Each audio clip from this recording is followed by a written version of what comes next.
America বিশ্বের সঙ্গে তামাশা করছে। ডোনাল্ড ট্রাম্প আশার কথা শোনাচ্ছে যে ২-১ দিনের মধ্যেই চুক্তি হবে।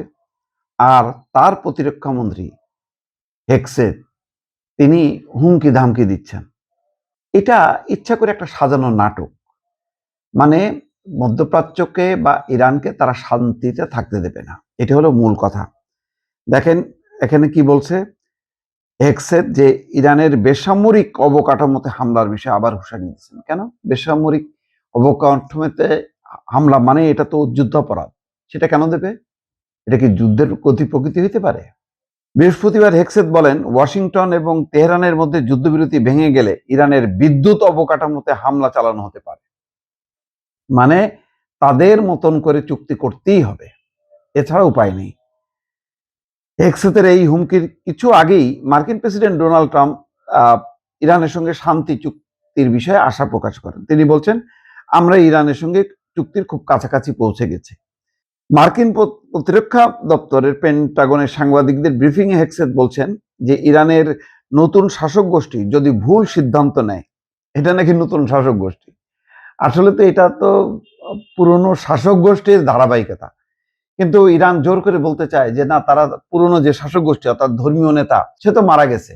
আমরা মানে এই যুদ্ধের মধ্য দিয়ে তাদের শাসন ব্যবস্থা পরিবর্তন করছে। মানে জোর করে তারা বিজয় নিতে চায় আর কি। তো ভালো, নিক। বলছেন যে কোনো চুক্তিতে রাজি না হয় তাহলে মার্কিন বাহিনী আবার যুদ্ধ পরিচালনার জন্য সর্বোচ্চ প্রস্তুত অবস্থানে রয়েছে। ইরানের গুরুত্বপূর্ণ দ্বৈত ব্যবহারযোগ্য অবকাঠামো, অবশিষ্ট বিদ্যুৎ উৎপাদন সহ জ্বালানি খাতকে নিশানা করে হামলা চালাতে মার্কিন বাহিনী প্রস্তুত। এই হচ্ছে বক্তব্য। হেক্সেট বলছেন, আমরা এটা করতে বাধ্য না হলেই ভালো হতো, তবে প্রেসিডেন্টের নির্দেশ পেলেই এবং বোতাম চাপলেই আমরা যে কোনো মুহূর্তে অভিযানে নামতে প্রস্তুত। মানে তাদের কত ক্ষমতা সেটা তারা দেখাচ্ছে। আমেরিকার এই যে চরিত্র বিশ্বে প্রকাশ হচ্ছে যে তাদের শক্তি আছে, তারা যে কোনো মুহূর্তে ওই এর মতো মাদুরোর মতন ভেনেজুয়েলার ক্ষেত্রে যেমন উঠায় নিয়ে আসতে পারে। তারা যা খুশি তাই করতে পারে। কিউবাকে হুমকি দিচ্ছে, একে হুমকি দিচ্ছে, ওকে হুমকি দিচ্ছে। এইভাবে এক ধরনের মাস্তানি তন্ত্র বা সন্ত্রাসতন্ত্র সারা বিশ্বে সে প্রতিষ্ঠা করে এই মেসেজ দিল যে যার শক্তি আছে তুমি খেলতে থাকো।